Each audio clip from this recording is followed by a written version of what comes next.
La question de la parenté de Rey peut probablement être considérée comme le véritable leitmotiv de toute la postlogie, car c'est en effet la question que tout le monde se reposait à la sortie de chaque nouvel opus, et il faut croire que cette question, qui perturbait réellement les fans, devait certainement être considérée comme une épine dans le pied du scénario dans les bureaux de Lucasfilm, car nous savons bel et bien qu'au moins une autre version de l'histoire a été envisagée pour Rey et que tout cela aurait été bien différent, et c'est ce que je m'apprête à vous raconter aujourd'hui. Cette autre version de l'histoire est tirée de l'un des premiers scripts de l'épisode 9 qui aurait donc été écrit par Colin Trevorrow, le réalisateur de Jurassic World, qui a donc été remplacé sur le pied levé par J.J. Abrams. Mais cette idée viendrait également d'une réécriture du script de Trevorrow par Jack Tron qui a à son actif la série Dark Material.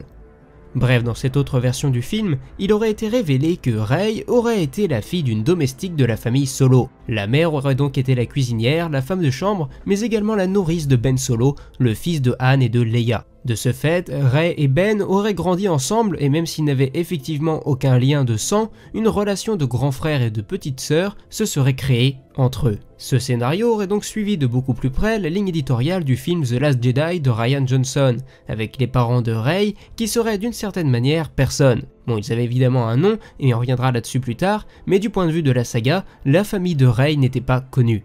Cependant, on aurait également appris que ses parents avaient combattu lors de la bataille de Jakku, qui se passe 1 an après le retour du Jedi et qui voyait donc l'Empire perdre son ultime bataille. Cependant, pour une raison qui nous est encore inconnue, les parents de Rey auraient pris la décision de fuir pour justement retourner sur Jakku. Le site Making Star Wars, qui d'ordinaire est assez fiable, décrit également qu'une intrigue secondaire nous apprenait que le Premier Ordre avait lancé un vaste programme qui consistait à effacer la mémoire de certaines personnes, ce qui selon moi aurait pu expliquer pourquoi Rey semble avoir une connexion avec Ben une fois qu'ils sont adultes, sans pour autant qu'elle ne se souvienne de lui lorsqu'ils étaient enfants. Cependant, il y a d'autres rumeurs qui disent que Kylo aurait pu aussi effacer la mémoire de Rey. Bref, on aurait également appris que Kylo, justement, était bel et bien le responsable de la mort des parents de Rey, car Snoke l'aurait en effet envoyé tuer les gens qui seraient susceptibles de les déranger dans leurs futurs projets. Et Rey étant sensible à la Force, elle faisait évidemment partie de la liste, mais Kylo l'aurait épargné et laissé sur Jakku, tout en effaçant au passage sa mémoire, comme j'ai pu vous le dire précédemment.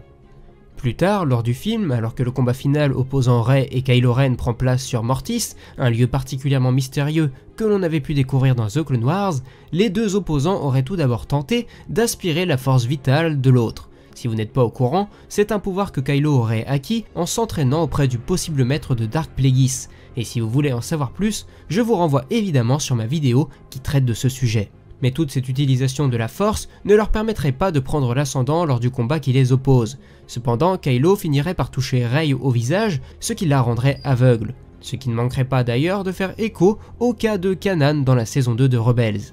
Kylo aurait ainsi la voie libre pour s'emparer du pouvoir dissimulé dans le temple. Mais il aurait malheureusement la mauvaise surprise de se rendre compte qu'il n'y a rien derrière la dalle de pierre sous laquelle était censé se trouver le pouvoir, ou tout du moins j'imagine, un objet qui lui aurait permis d'acquérir un pouvoir encore plus important. De son côté, Rey se serait bandé les yeux et se fierait à son instinct pour trouver son chemin. Luke, qui depuis le début du film ne cesse de troller Kylo en le poursuivant constamment en tant que fantôme de force, fera alors un discours similaire à Yoda dans lequel il rappellerait que la force est l'énergie qui relie tous les êtres de la galaxie et il essaierait une dernière fois de faire en sorte que Kylo se repentisse, mais malheureusement ce serait sans succès.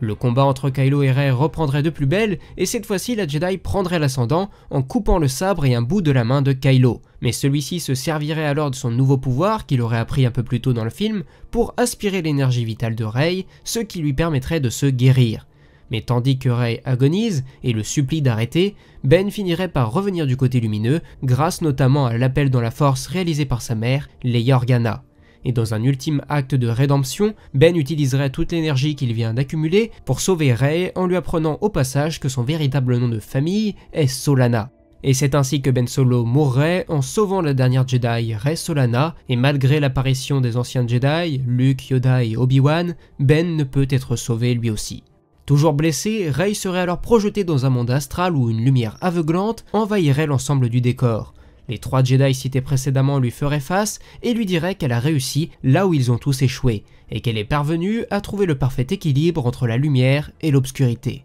Elle se voit donc offrir le choix de rester dans le monde astral ou de revenir dans le monde des vivants, où elle vivrait une vie remplie d'amour mais également de souffrance, ce qui serait donc évidemment la voie empruntée par la Jedi. Les anciens disparaissent et la voix d'Obi-Wan qui avait introduit Rey aux voies de la Force dans l'épisode 7 via sa vision, lorsqu'elle touche le sabre, lui dirait alors, avant de totalement disparaître, qu'elle ne serait pas la dernière Jedi. Le film de son côté se serait conclu sur une planète verdoyante où l'on aurait pu apercevoir une sorte de ranch en fond et celui-ci serait en réalité une académie Jedi dans laquelle Rey formerait la toute nouvelle génération de chevaliers. Et voilà donc ce qu'il en est pour la première origine de Rey et par la même occasion une fin de l'une des premières versions de Star Wars 9. Et comme vous l'aurez compris, les différences auraient été plus que nombreuses avec l'ascension de Skywalker. Mais je n'oublie pas que j'ai pour projet de réaliser une vidéo qui serait entièrement chargée de vous raconter ce script d'origine, mais c'est quelque chose qui, comme vous pouvez l'imaginer, est assez difficile à réaliser, donc je prends vraiment le temps d'y réfléchir pour savoir comment je vais le gérer, si je fais vraiment une grosse vidéo, ou si j'en fais plusieurs petites en fonction des chapitres importants. N'hésitez pas à me dire ce que vous en pensez dans les commentaires. Bref, cette vidéo bonus de la semaine est à présent terminée, si elle vous a plu n'hésitez pas à la liker et à la partager à vos amis, c'est vraiment super important.